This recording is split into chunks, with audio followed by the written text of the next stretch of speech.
Oh, I like your questions too. Hey, we got a red light now. Yeah, well, that's one of the things that you're going to remember in the future is, hey, the red light's not on. Yeah. Okay, so why don't you slate yourself again, who you are, and tell me a little bit about yourself. Okay, sure. So my name's Garrett. I'm an associate winemaker at Joel Got Wines. I live in Petaluma with my wife and 2 kids. We live on a little bit of property up there in northern Petaluma. All right, and what do you do? Who do you work for? I work for Joel Got Wines. I'm an associate winemaker. Okay, and what does an associate winemaker do? An associate winemaker at a large winery such as Joel Got focuses on a lot of the logistical concerns of the winery. So making sure that we have enough wine for our blends, making sure that all of the integrity of the wine is there, that it's being taken care of properly, and it gets shipped from place to place as it needs to be.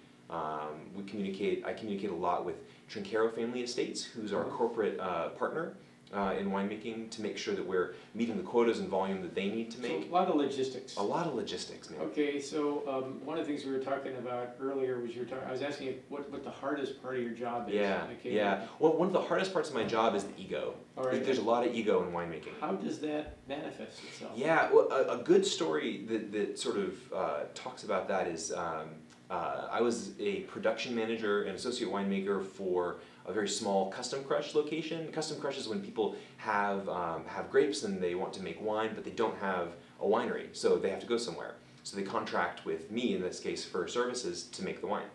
So this guy brought in 1 ton, like 2 little bins of grapes, and they were perfect. They were his perfect little jewels from the vineyard, and he treated them as if each one of them was like his son.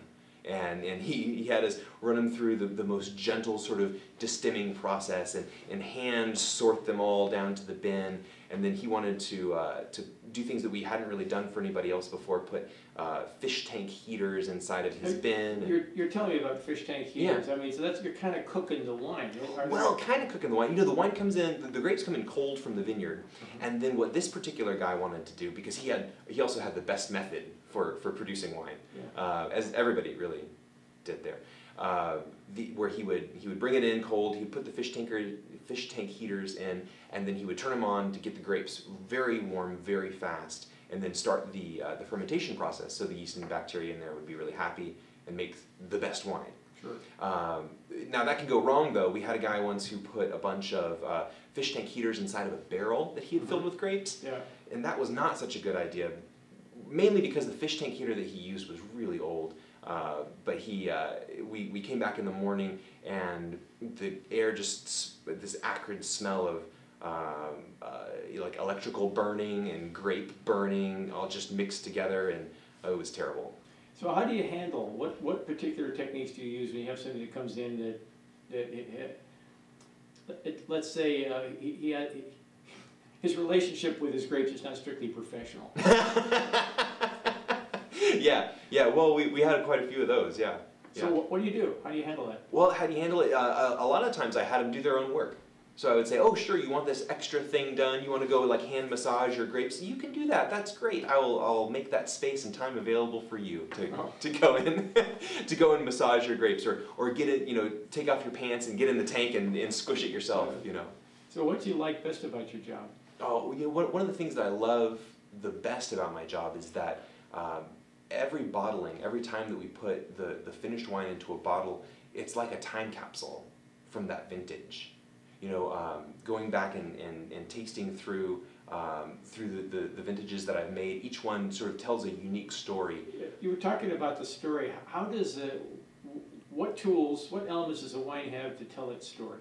Yeah, the first is its packaging. The first is just the statement on the label of where it came from and who made it.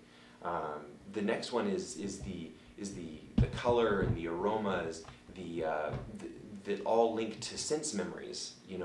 For me, as the person who made the wine, it links to the sense memories of being out in the vineyard and smelling the dew, of the morning of harvest. It's the sense memory of the smell of cracked black pepper in a fermentation tank when the wine was just new and not even really born yet. For me, it's the taste of the tannins and how they've softened over time. So instead of being astringent and just wicking all of the moisture out of your mouth, how it becomes just sort of silky element of mouthfeel. And all of that tells the story of the age of the wine. It tells the story of that year. In 2011, we had a very, very cold year, and where we didn't really have a summer. Really, it just got marginally warmer through our warm season, and then it rained really heavily during harvest, and it just took a lot of doing in the vineyard and the winery to make good wine that year. And a lot of that is evident in the aromas and the taste profiles of those wines. It's just a marker for that year. And so being able to taste and smell and be transported back in time to when those grapes were fresh and when we were just bringing them in and working with them, that's one of my favorite things. So you were talking earlier about, a lot of what you do right now is logistics. Yeah. But do you envision a time when you're actually going to be getting in there and, blending the wines and analyzing the flavor profiles and doing that sort of thing? Yeah, in fact, we were doing some of that today. A big part of my job is the logistics of winemaking and making sure that all the pieces work together. But also, we did a comparative tasting of Pinot Noir today from Santa Rita Hills and some different areas. We also were working on some fining trials for our Chardonnay that we're about to bottle, and just figuring out what rates of additions to add to make the wine stable in the bottle, but then also to not damage its flavor integrity. So, it's both. I still do both. So how does a guy who comes from a home where his mom won't allow wine to be served at a Bible study end up working in a vineyard? Yeah, right? Well, it confused my mom too. No, that's a good question. Well, yeah. So, I mean, what drew you to it? Sure. So I was working on my undergrad at Sonoma State in psychology. At the same time, I was working at a wine bar in Petaluma, serving tables, serving wine. Also hard to explain to mom. Also, well, yeah, the restaurant thing, right? So that was the thing. It's a good college job, waiting tables, right? It just happened to be at a wine bar. Oh well, it was good money actually. Serving tables and especially in a wine sort of scene, it was a good job. I got to meet a lot of great people, winemakers and people who were in sales side of the wine industry, different chefs and learning about pairing food with wine. I remember my first actually experience pairing food with wine was after my first shift working there. The restaurant was called 154 downtown Petaluma. It's not there anymore. But the chefs there had some leftover empanada dough. And they rolled out the empanada dough, and they had a few bits and pieces left over from lunch service that day, and so they threw some sausage on it, and some arugula, some bell peppers. So empanada has olive paste in it, right? Empanada has olive paste in it?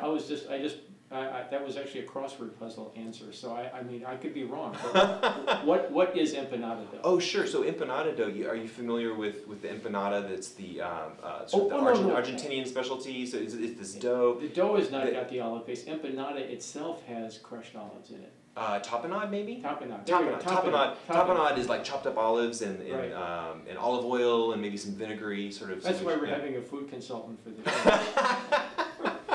Trader Joe's has a really great tapenade. Okay, so anyway, empanada bread. Wheel the empanada bread out, spread something. Oh yeah. Empanada dough. Put the pizza together, bake it, and that's what the staff ate for lunch. And we paired it with a Sancerre, which is a Sauvignon Blanc grape from France, from the Sancerre region. And it was just beautiful the way that the empanada dough, it's very buttery and sort of heavy, but also at the same time kind of flaky. And then Sancerre, S-I-N-C-E-R-E? S-A-N. Oh, so Sancerre.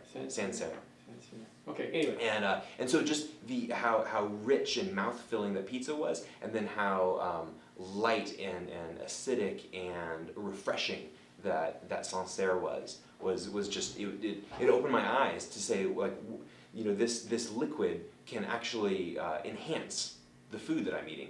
So what appeals to you about the opportunity to host a show like we've talked about?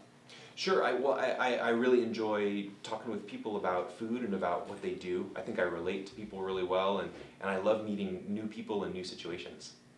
All right. I think we're good. Good. Thanks. Cool. Any last thing you want to say? It's your last chance. my last chance? That's your last chance. Okay. Thanks. I appreciate it. All right.